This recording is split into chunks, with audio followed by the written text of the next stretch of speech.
Greetings, ladies and gentlemen, and welcome back to another episode of Unfiltered podcast. I'm back here with Ben, and we will continue with the questions we asked each other on the previous episode that we did not get to. Welcome back, everyone. Good to be Welcome back back, Ben. for another show. Yeah. This week, we have some unfinished business here from the previous episode. Yeah. In the fire round, I had asked you about the health of dairy, Yeah. which is a major dietary ingredient of the American diet in particular, Yeah. and becoming more global as well. And I think you had asked me. I asked you about the summit, the AI summit in France, that America rejected everything that was proposed if it was a good idea. The AI summit. Yeah, we don't really know the fine prints of this summit, but I think they were trying to send regulations to AI research. But they wanted to do it in a global state so that the whole world gets to follow the same regulations, but America rejected them. So do you want us to start with that or start with the daily question? We can start with AI. AI. So you said it was you answered with a no. Because I asked you if you think that was good for the world and for the American people, you said no. Why do you think that? For the US to you said no. reject it. Yeah, to reject it. I mean, that's obviously a business decision on the part of the Absolutely. US. That's why they said it. The United, and it's been, well, it's a business decision for a few individuals, namely those working with OpenAI. Elon Musk is working on his own version of AI. All of these billionaires. It's called Rook. It's already out. Yeah. So all of these that's just out of personal interest. They don't want to be beholden to any regulations. That's what it comes down to, right? Which is a little bit scary because we know how just incredibly dangerous AI is going to be. Yeah. There's, I mean, so little is known about it at this point. But even if you kind of go back to the origins of it and some of the conversations that were had originally, even with Elon Musk and the head of Google and others included, even they said back then this could be incredibly dangerous. Yeah. They even questioned whether they should use it because of how dangerous AI can be. And so the obvious, I mean, again, I don't know much about the summit you mentioned, but my guess would be these countries are just like we do on many global issues, trying to put some kind of ground rules in place, I would imagine, and harnessing the use of AI and sort of streamlining it and using it in a comprehensive global fashion. And so I would say for the billionaires of the U.S. to reject that means that they're not planning to play by certain rules. And so I think, this could this could get out of hand, right? Yeah. I mean, that even in the origins of the internet, right, there was, for a while, people didn't understand what the internet was either. And so it was getting out of hand, right? The internet was becoming kind of like the Wild West online, the online Wild West. And so, look, governments and people got together and said, all right, we need to make this a safe place. We need laws and rules in place for the internet so that people aren't using it for all sorts of negative issues. Sketchy, but using it for sketchy content, using it for illegal drug sales, these kinds of things. There needed to be regulations put to what happens online, and AI is the next level of that. I mean, AI is, again, going to be incredibly volatile is the word I would use. I mean, we don't know where it's going to go. And, there needs to be rules, obviously. Yeah, I accept the fact that there should be rules around AI, but the reason I didn't support the summit. I actually supported the idea that America turned that down. And my reason for that is because I believe each country, each independent sovereignty should have their own rules to govern that AI. We shouldn't have a globalized rule that governs AI in every country. And the reason I say this is because it also creates a very unique opportunity for the same billionaires that we are trying to prevent them from monopolizing AI to do it when we regulate it in the global stage. Mm-hmm. Yeah. Now we have these people go to France, they sit down there, they talk about a deal to make sure that AI is regulated globally. There are some people behind that.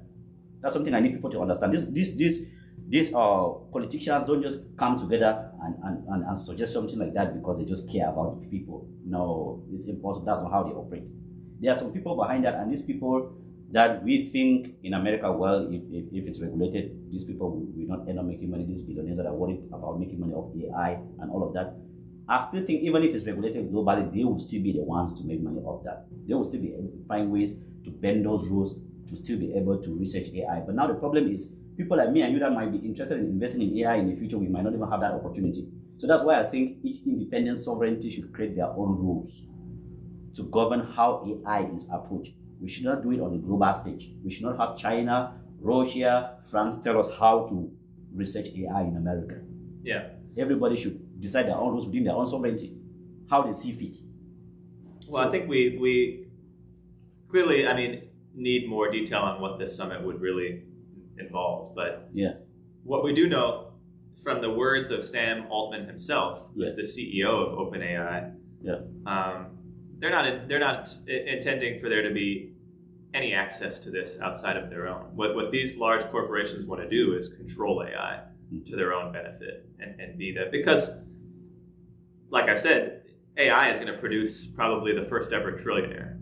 That's how much, if they harness AI and get a monopoly on it, get the rights and have full control over it, it's going to make somebody incredibly rich. But what they are intentionally doing, companies like OpenAI and whoever has the capability, the resources, the money to produce AI, is they're trying to crush anybody else who wants to get into that field. They've made that very clear. Mm-hmm. It's from the mouth of Sam Altman himself. They're going to crush any competition that comes at them. And so I don't know that not making this more accessible throughout the world is a bad thing. This is something that needs a much more transparency, much greater understanding from the general public, even of what it is. Mm-hmm. You could probably poll the vast majority of the population, and they wouldn't be able to really describe what AI is. AI is. Right. So, again, I don't know the details of the No, I don't think they did not release those details. If they did, I would have brought them here because I actually followed the summit. They did not release what exactly they wanted. All I know is Jerry Vance got on stage and he said America is not going to sign this deal because they are trying to regulate the research of AI within America from a global standpoint. And his advice to other nations was not to follow through with this. And actually, to be honest, if your concern is that if we do not regulate it at the global standpoint, it would allow the room for these billionaires to be able to manipulate it and own it. AI is something that is really big and it's vast. It's like the internet. One man cannot own the internet. That's how big AI is, right?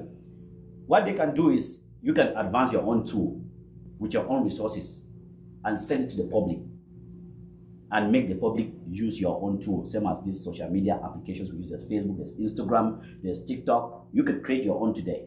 But now if we regulate this at the global level, you can't even create your own AI without getting certain licenses for maybe, I don't know, it's the United Nations or whichever body will control AI, whatever organization they will cook up to control AI. You will not be able to even research it. But now, we don't know. Maybe tomorrow you can have a $10 billion and you're like, okay, you know what? I want to create safe AI for people. But because maybe the people that are funding this organization that might end up regulating AI, they don't want you in the game, they will be like, no, don't give this man a license. But if we regulate it at the level of each independent sovereignty, if they stop you from getting license in America, you can always travel to Guatemala and get a license there and still do your AI.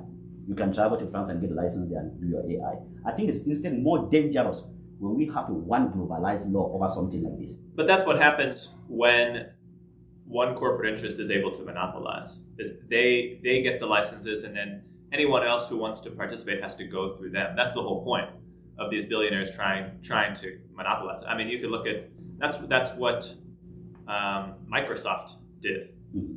The fact that every single computer had to go through their system was intentional, right? And so that made it, that ensured that anyone who wanted to create a computer had to use Microsoft Windows, right? You know, Apple being the obvious exception there, but that's my point: is that these billionaires are not, their entire intention is to monetize AI in that way, to make it something that they control, and so that others have to go through their technology just to even use it. Right? Here's the thing. I think there are way too many people in America that are interested in AI when it comes to the development and the research around that, this new discipline that we are still learning. And it's going to be very difficult for an individual or maybe one organization to be able to monopolize it like that. It is like the internet. You can't monopolize the internet. You can't just be like, people already have. I mean, but right now, if me and you want to build, I'm building an app right now. Did I need licenses from anybody? I did not. I just got up and I wanted to build an app, and I'm building one. Yeah, but you had to use tools. I mean, that came from some of these. Yeah, I'm using tools because I don't just have the money to buy the firewalls and all of this stuff that I need. That's why I'm going through clouds and all of this stuff. But that's all owned by corporate interests. But if I had the money, I could have operated independently of anybody. It's just because I don't have the money yet. That's why I'm going through somewhat. So I think it is very important that we leave the field open like that. Even if it's expensive, I get it. It's very expensive. You can't even begin to think about investing in AI until you have like maybe $10 billion plus dollars laying around to spend on it. You can't. But just the possibility that you can get that money someday and then go invest in it is what, not setting certain rules that might make one organization run the entire AI for the whole world. If you get what I'm trying to go to, there's never going to be a day in America that someone is going to stand up and claim to monopolize AI. There are way too many billionaires in America that are interested in that field, that they will not let that happen. But if we go on this global stage and we have maybe the United Nations create maybe a sub-organization under them to regulate AI globally, then we have produced a unique opportunity for certain ultra-rich people to go to this organization and be like, okay, I'm going to fund this organization. But everybody that wants to research AI globally must go through this channel. But when we leave it to independent sovereignties, if you come to America and America says, you know what, you have to use this channel. You must research within this rules set around AI. If you don't feel comfortable with it, you can always just go to China and do it there. Right, but Google, for example, still controls everything, even in China. So I mean, like, no, there are alternatives in China. I'm sure there are alternatives. Bing, I think Bing is Chinese. It's an alternative. No, Bing is actually Microsoft. Really? It's Microsoft? The Bing is what? Microsoft. I thought Bing was Chinese. No. Bing is really? That's the Bill Gates version, and hasn't been very successful, as we know. But I know this. But I mean, like, those are global things, right? Yeah. Microsoft, Google, Apple. It's not like those are just. But I believe they're all American companies. If you look in China right now, I believe there's an alternative to Google in China. Oh, I'm sure there is. Even Russia, because Russia. Almost every American company left Russia when Russia invaded Ukraine. Google, all of them left Russia. But people in Russia are still accessing the internet and they are still able to Google stuff. They have their own version of YouTube. They are posting stuff in Russia. They have their own versions of Facebook. That is what happens when we leave the internet free. We don't have a one globalized rule that is holding the internet. Imagine if we had maybe an organization controlling the internet globally and then Russia invaded Ukraine. They would have kicked them out of that organization and Russia would not even have internet at all. But the fact that we don't have one globalized rule, one globalized law format that we all have to follow, or one globalized organization controlling the internet, have presented a unique opportunity for Russia to still be able to create their own alternative platforms, same as China. That's what I'm trying to get to. So I believe every independent sovereignty, America should create their own rules guiding AI in America. Canada should do the same. England should do the same. Cameroon should do the same. But we definitely need regulations around AI because it's extremely dangerous. It is. But we should not just make them global. Because we make them global, we're just creating the opportunity for a very few people to take it. Have you ever seen how hard it is to get something to happen in the United Nations? They go there, they drag. There are wars around the world right now that are killing people, and they are still laying on the tables in the Security Council they haven't even reviewed, and people are dying in hundreds and hundreds of thousands. That's what happens when everything goes global. It's going to be global inevitably. I mean, like the rules around it? No, I mean some of them, but that's because some of these companies that are already controlling it are going to control it globally as well. Okay. You know what I mean? Like that's already the example of Microsoft, for example. I mean, that's a global company. It's a U.S. based company, but that's a company that the entire world depends on certain levels, and so that's the challenge, right? Is when you have something that powerful all in the hands of a few people, and that's kind of where we are with technology. Like, how many things I've read about the fact that all of the technology that we're all using is in the hands of like the 4 or 5 people who are sitting at Trump's inauguration: Bezos, Zuckerberg, Elon Musk. Who else was there? The guy from Google was there. I think I saw him. Google, yeah. And so that's what happens if there aren't if there isn't any sort of the issue now with this, Mr. Ben, is you're talking more. Yeah, these companies are very global. They are used all over the world, but it doesn't stop you from creating one of them. You can stand up today and you'll be like, okay, I'm not gonna use anything that has to do related to Google. If you had the money, you can create something like that. No law is stopping you from doing that. But it's just more convenient to attach your apps, your websites, to something owned already by Google. It's just convenient for you. But if you wanted to have it free from Google, if you had the money, I think it's 40 million. You can have your own setup for $40 million. If you had that and you wanted to create something that has nothing to do with Google, the hardware, the software, that has nothing to do with Google, you can do it because there's no law preventing you from doing that. Now, when it comes to AI, what they're trying to do, I mean, from what I've gathered so far, what they were trying to do in this summit is create laws preventing people from getting up and doing these things around AI. Just limiting it to certain people. It would have instead ended up making these billionaires own AI. But the fact that right now, if you can get up, if you have your money today, you want to create Google, you can create it, right? Nobody's going to stop you. An alternative to Google, you can. Google will stop me, for sure. How would they do it? They can't. They have no they can't stop you. I mean, they might, well... If you had enough money to create another search engine, to create another... That's why Rumble exists. Somebody just created Rumble. Right. Google wasn't able to stop them, right? So that's what I'm trying to get to. In the example, though, of like, that you gave of like, if you just have $10 billion and you can... I was just create. The only way you get to someone who has $10 billion is if you've successfully monopolized something already. I mean, $10 billion is a lot of money. I know in the context of some of these dudes like Musk and Bezos, it doesn't seem like a lot, but that is an insane amount of money to be in the billions. And so, but just the possibility that if you get that money, you can be able to do this research. It's awesome. The reason I can't support something like that, I'm very happy that J.D. Vance and Trump pull America out of that nonsense, is because I'm hoping one day I can get to go into AI research, tech research. I'm just hoping one day I get rich enough to be able to participate in this. And I wouldn't want somebody limiting me at the global stage. I think time will tell what happens with AI. It is very much right now in the hands of a few select people. Okay. We have OpenAI, Apple doing their own thing. Musk is doing his own thing. Yeah. They're the ones controlling it. So it will be very interesting. The only reason they're controlling Mr. Ben is because nobody has money to even venture into it. If you had money today to get into the spotlight, you will. Billionaires are not a common thing. I mean, there are more and more of them because of the tech booms and everything like that. But the people who become billionaires are the ones who successfully monopolize these things, in particular technology. So, yeah. I mean, it's going to be harder and harder for people to compete with these guys. If your concern is that maybe they might end up monopolizing it, I'm going to tell you now. Well, they already are. Yeah. Hear me and hear me well right now. If we create rules at the global standpoint, these people will monopolize AI overnight. Somebody has to fund those organizations. When you see UNESCO, all these organizations, somebody is funding them.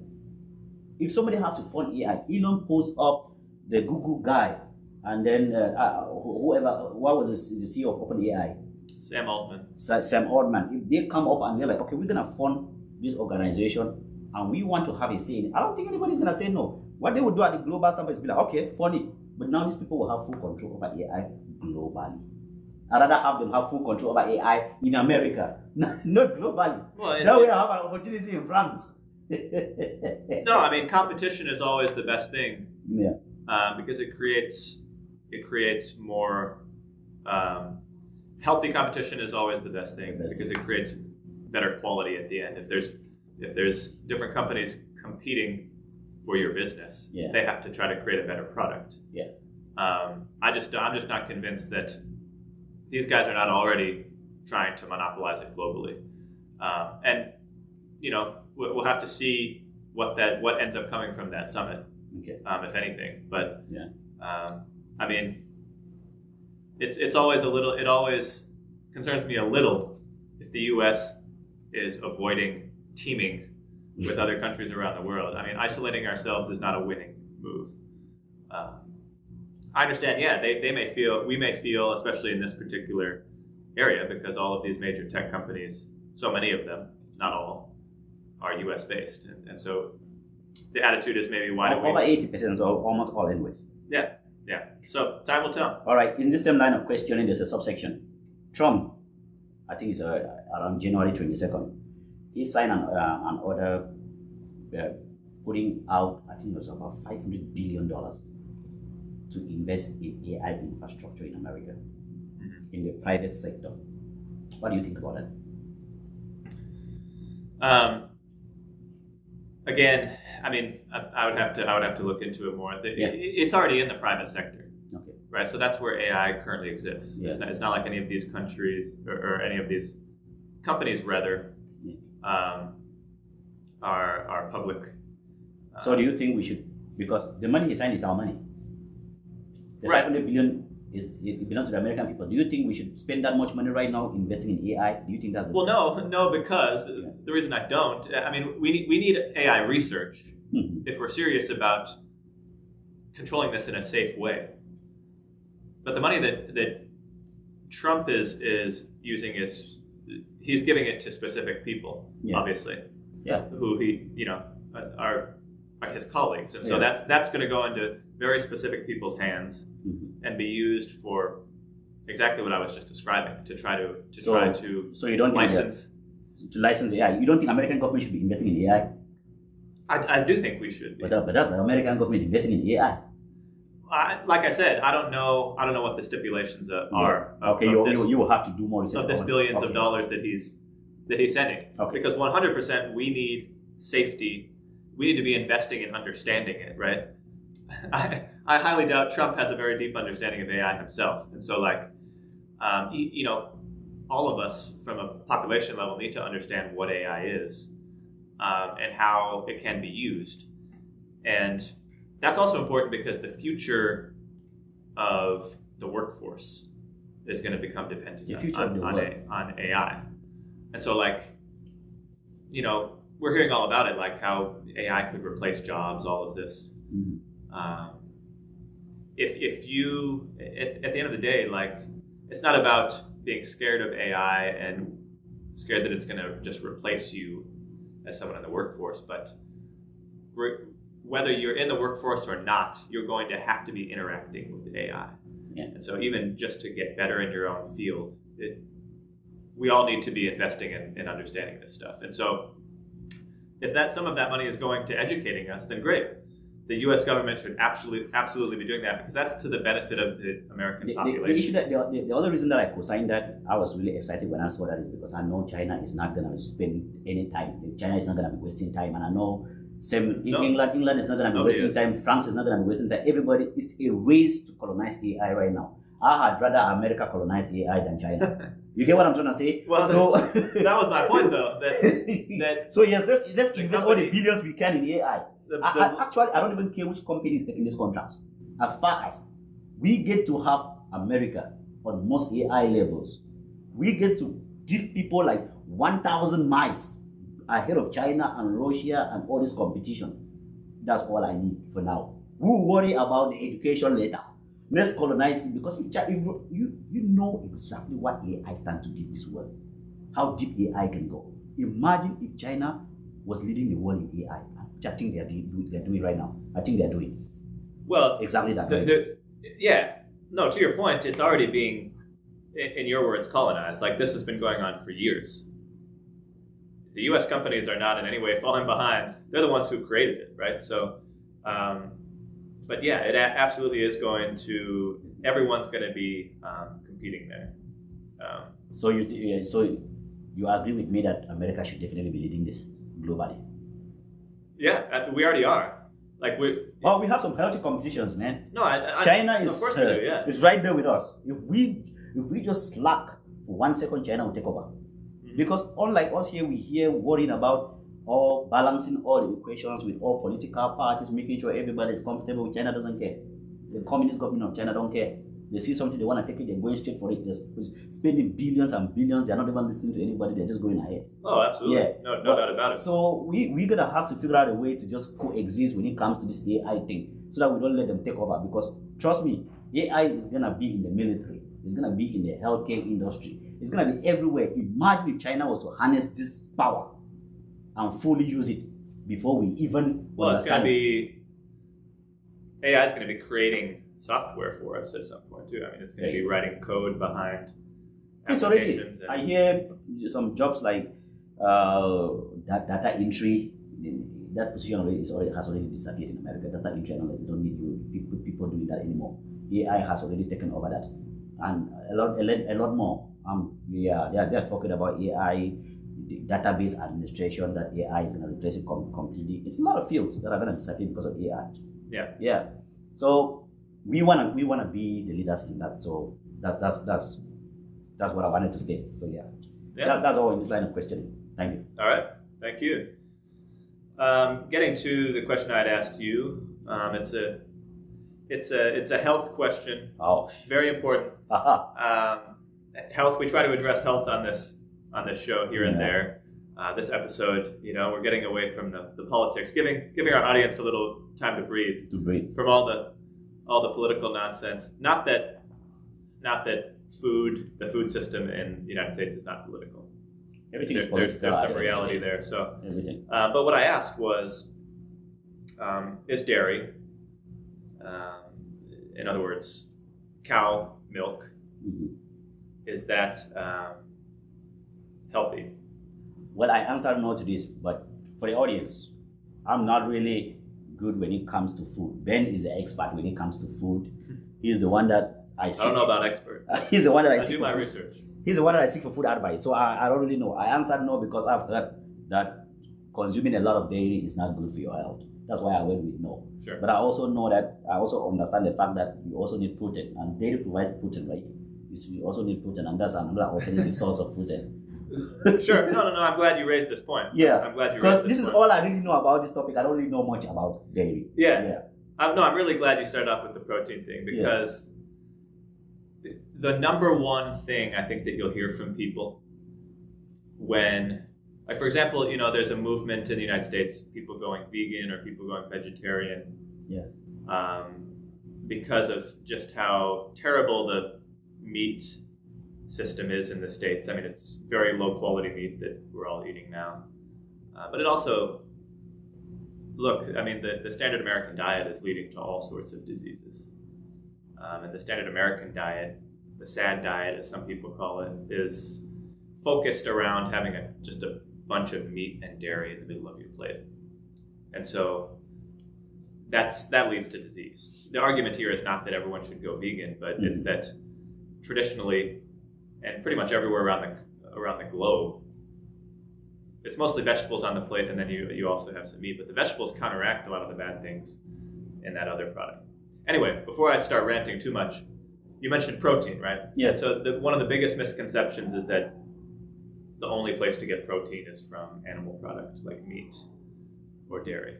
I've heard food scientists use this analogy. Eating meat or drinking dairy to get protein is like smoking a cigarette to get oxygen.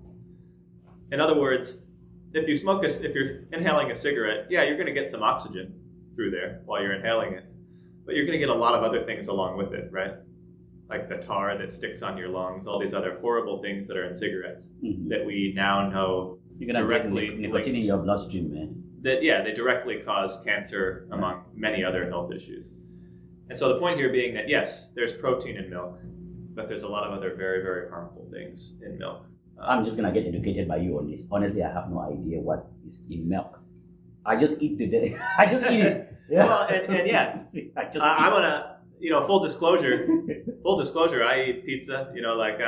Everyone's addicted to cheese. I stuff myself with all of that stuff. And so I'm not here I'm not here preaching to anybody that you have to just totally kick dairy out of your life. But I would say this: if there was one dietary change you could make that would have the most significant impact on your health immediately, it would be dairy, to remove dairy from the diet. The reason being that it's, first of all, this may excite some of our listeners because everyone is very obsessed with appearance and looking our best and all of this, right? Dairy is directly linked to all sorts of skin infections, skin issues. So acne, eczema. Oh, really? Eczema? Eczema. What are some of the other skin things like?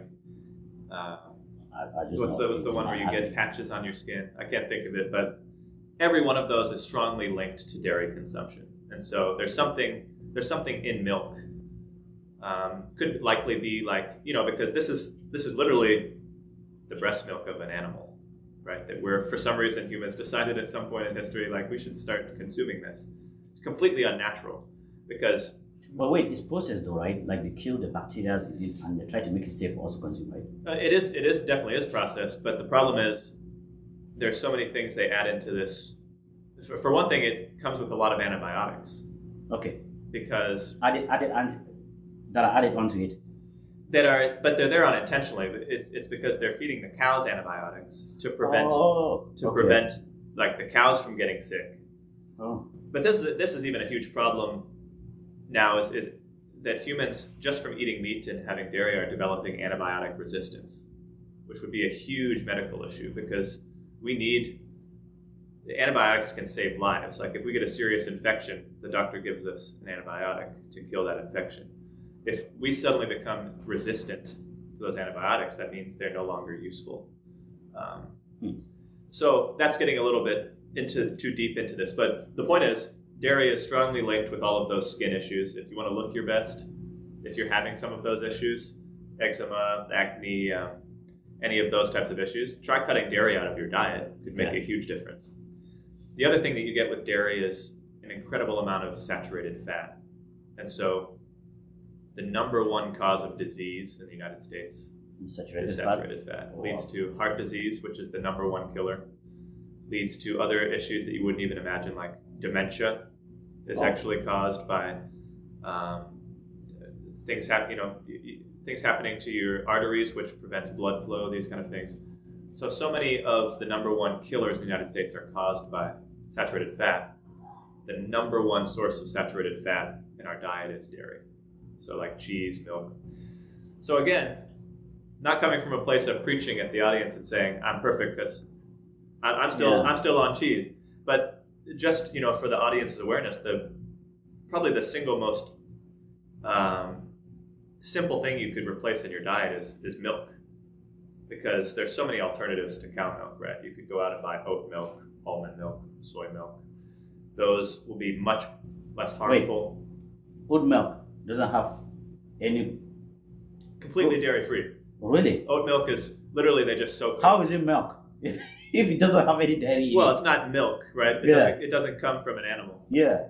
So these are like plant milks, right? Which makes a lot more sense than us drinking like the milk that some other animal. I don't know. Have you ever seen these people that rear cattle, like in South Sudan, that just directly drink cow milk, like from under it? Have you ever seen those videos? They just go right under it. I would have brought one of those videos if I knew this was going to be a question. I would have just gone. Yeah, they just go right under it. That's next level. I don't know about all that, but some they drink it fresh from. Well, I mean, I don't know if I can do that, but what would you say to those people? I know this question was directed to me, but you are more educated with this. I don't know what I would say to those people. My friend, you go ahead. I have no idea about food. I mean, look, cows.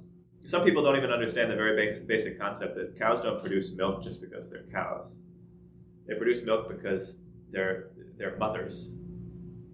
Animals only ever produce milk because they've just had babies. And so the milk is designed for their babies. Not for us. Not for us. But the industry is such that we're just artificially impregnating these cows in order for them to have babies, to then produce milk and then take their milk. But I never really thought of it like that. For a cow to produce milk, they have to be pregnant. They have somehow. They're not pregnant because they're cows. We have to cheat their body. Sorry, they're not producing milk because they're cows, right? They're producing it because they are mothers of baby cows. And so, yeah, people don't think of how the industry works, but it's a super messed up industry. I mean, you know what? I can give up milk. Yeah, but what I'm never gonna give up on is steak. Tini is making the pledge. Yeah, I can give up milk, but you see steak? No. That's why I'm saying. I'm not. Hey. No, that's to your point. That's exactly what I'm encouraging is the simplest thing you could probably take out of your diet is cow milk. Yeah, I can do without it because we have all these easy alternatives that, in my opinion, it's just my opinion, but soy milk is just as good to me. Soy milk. Okay, I'll try that. And it's high, it's high in protein, all of those things, because it comes from soybeans. So, but what's funny is, the dairy industry is so massive at this point, and so, gets government subsidies, all of these things. They're fighting back hard against all these alternatives. Like they don't want to go out of business. So they'll, for example, they started attacking the soy industry and saying that soy somehow messes with human estrogen. Oh, really? Science completely disproves that. Oh. And it's funny that those selling the breast milk of an animal would try to convince you that something that comes from soy is actually messing. Can you imagine what's in the breast milk of a cow that could be messing with our hormones and everything else? Like, it's way more dangerous than... I wouldn't know, man. I just buy milk. Yeah. I just buy milk. And so my encouragement, even for myself... I would try to do because that. I need to try to get off cheese. I haven't... I don't even eat cheese that much. It's just on pizza. Like that's I guess the main place where I only eat pizza when I have friends over. Yeah. Then we order pizza, but I rarely eat pizza. Right. Well, so here you go. If there's one simple change you can make to your diet is when you go to the store, look for the soy milk. I will do that, but just make sure you don't come back here for the oat milk 3 months later and tell me to cut out steak, because that would never happen. That would never happen. Yeah. I like every meal, like even breakfast, I need meat in my breakfast. Yeah. That's that. Beef is the toughest one. I'm not cutting that out. And that's why they're trying to create all these alternatives to beef. I don't even want an alternative. I need it from the source. Because they're grazing. We're running out of land on this planet for them to graze enough cows. What do you mean by running out of land? Everywhere is land. No, but so what's happening? We've discussed the climate change on the show before. The number one cause of it is animal agriculture by far. Okay. Like it's 33% of the harmful gases that are going into the environment are coming from these massive factory farms. Mm-hmm. But on top of that, it's using up all the Earth's water and destroying massive amounts of land. So one thing that started happening, if you talk about climate change and all the pollution, one of the few things that was actually keeping the Earth alive is like the Amazon rain, because there's so much. The Amazon soaks up so many of these gases. Yeah, it's kind of like the lungs of the Earth, right? Take out most of the carbon dioxide we put in the atmosphere and give us back oxygen. The trees and the forest, these are the lungs of the Earth. It's cleansing the Earth. But what's happening now is they've started literally demolishing the rainforest just to create more land to graze cattle, because there's such a global demand now for beef. And that has a lot to do with fast food, right? They're putting McDonald's in every corner of the world. And that requires, in order to make those cheap McDonald's hamburgers, they need a ton of beef. But I have an alternative solution for them. Instead of deforesting the Amazon rainforest to replace it with grazing land, how about we go to the Sahara Desert and plant trees in and instead But yeah, I also hear that if the Sahara Desert becomes a forest, is also a disaster. I don't know. I'm still gonna have to do more. Well, the natural state of the climate, is as it should be. Yeah. But the problem is human impact is just disrupting everything, right? And so, I hear if we turn the Amazon into green land, it's gonna become a problem too. oh, the Earth's not. I mean, we're just going to be living in a cloud of pollution, right? If we let the Amazon get destroyed, and it's already happening, right? Sorry, the Sahara. Yeah. Oh, the Sahara. Yeah, I heard if we turn the Sahara Desert into Greenland, it's also going to disrupt the natural order. I'm going to need to do more research on it, but that's what I. Well, yeah, because it's a balance, right? It's a balance. There's a balance in the ecology of the environments. Like, I mean, some places were meant to be dry, and some are meant to be dry and humid, and others are meant to be like dense forest areas. You know, there's a very delicate balance, and that's all being completely disrupted, primarily by animal agriculture. Let's go a little bit off topic, just a little bit. Sure. Since we're talking about the Amazon, Mm-hmm. bro, I hear like most of the Amazon haven't even been exploited. Like people don't even know what is in that forest. There's some truth to that, I think, I hear because like over 80% of the Amazon haven't really been studied. I don't know about that much. It is incredibly vast, and it spans across multiple countries as well. The bulk of it being in Brazil. Yeah. And I know this just because when Bolsonaro, a previous president in Brazil, took over, he was one of the ones who started destroying the Amazon very fast because, it was about corporate interests. Like he wanted to get some of his buddies who were profiting off of beef production, in there to start, more land out of it. So you think they have actually exploited the Amazon? Oh, 100%. Really? Then why do we have all these studies out here talking about the Amazon and the Sahara being untouched and all of that? Nobody knows what is in the Amazon or the Sahara. It's not untouched. I mean, I'm sure there are certain areas of it that are less explored. Mm-hmm. I mean, like, because it is vast, but it's becoming less and less so. I mean, it's, I don't know.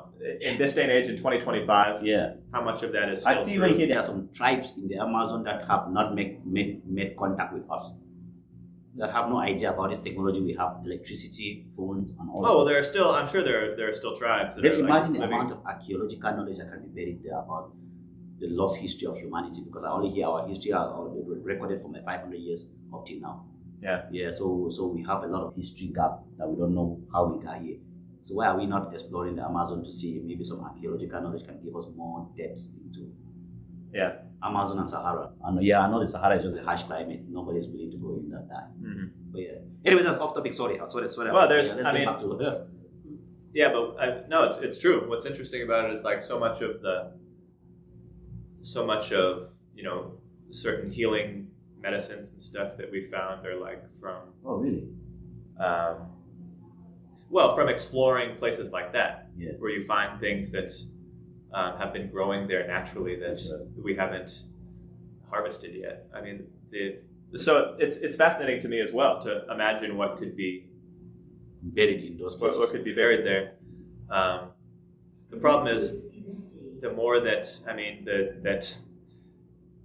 the human populations are just trampling through there, I mean, the more destruction is being caused. But especially you think we should leave those places alone? I think we should try to preserve them. Oh, really? You don't think we should send a bunch of I'm not saying we shouldn't see what's there necessarily, but opening them up. The problem is why preservation has become such a big thing, even in the U.S. Preserving of like our national parks, for example. That's important because if we don't do that, corporations are just going to plow through them and take everything. And so that's why like Yellowstone National Park, for example, that's an example of like the U.S. saying, all right, we're preserving this area. We're not going to let people come in and build homes, build cities, all of that kind of stuff. Why would we even be interested in that? Look at the amount of land we have only here. Go to Duluth, look at the amount of land you just travel out here. Well, everywhere is land. Yeah. Yeah. Everywhere is land. Farmland everywhere. Use that. Don't mess with national parks. Well, but like I said in last week's episode, Red, there's too many people here. Like, you know what? You said this in the last. You have to stop saying that. That's scary coming from you. What do you mean the earth is overpopulated? You actually mentioned that in the last episode. But we already did. You didn't know that we've overpopulated the Earth? I mean, what are you talking about? Do you see the amount of land there is on this planet? Well, have you seen the world? How big the world is? I've seen. Then you still think we're overpopulated? What are you talking about? The Earth doesn't even fit us. I mean, it wasn't meant to be this densely. No, of course there's going to be different pockets of density, right? Yeah. People are concentrated in certain areas. So yeah, if everyone just spread out equally, but that's the whole thing that's leading to all of these global issues with climate change and everything else, is that this many people are producing a lot of crap. Producing a lot. I mean, especially if everyone now is going to be, every individual has to have their own vehicle and all this other, that's just, it's taking too much of a toll on the climate and I never resources. I never thought you and Bill Gates we share the same idea. Be careful, don't let Africans hear you say that. Bill Gates was like, the world is overpopulated and he thinks it's Africa. I think that was his statement. Anyways, I will have to check this. It's more so Asia. I mean, if you look at he said something like that we needed India, I think, is the most populated country. That's scary stuff. Don't say things like that. China's up there as well. Yeah, it is China, yeah. But, well, that's why, I mean, the pollution is already such a massive issue in China. I mean, they have to walk around with masks in a lot of areas because the air isn't government is not regulating anything there. Safe to breathe. All the world corporate, the production is in China. That's crazy. Everybody just goes to China and open a factory. Yeah. That's scary. I mean, yeah. But yeah, do it for pennies. We went off topic too long. But yeah, I really have no idea about dairy, but I'll try to cut out milk out of my diet. All right. But yeah, let's never say steak. All right. Let's just make sure that we look at the progress we make on the Unfiltered podcast. We never talk about steak. Steak will never happen. But yeah, I will do. Hey, try to cut out milk. I'll take dairy. Yeah, we'll start with dairy. I haven't cut beef out myself. No, I'm not doing that. We're gonna have to come up with something as a human population, because otherwise we're going to extinct ourselves. Quite frankly, we're going to destroy the Earth that we're all inhabiting. And going to Mars, I don't think, is the solution. So. Oh no! The money we're spending to try to go to Mars, we should be spending it here trying to fix this. But then again, I would never stand in the way of scientific advancement. If we can go to Mars and see what is there, why not? It might even give us clues about our history. We are so blind, man. The way humanity is blind about where we come from is crazy, or what the past was like. Yeah. Yeah. Anyways, do you have any more? Because that was my last question for you, and we're out of time.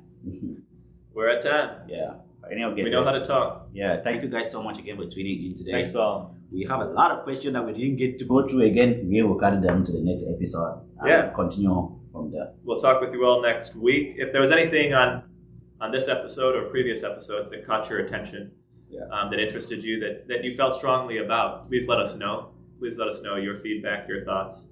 Or if there's a topic that you would like us to discuss. Absolutely. On Unfiltered, please let us know. We're open to bringing any topics into the show and discussing them in an unfiltered, unrehearsed manner, as we like to do. And it doesn't matter the part of the world that question is coming from. If we require to do research, we will do it. We are not limiting ourselves to any geographic area all over the world. So, yeah. Thank you guys so much for tuning in today. Thank you.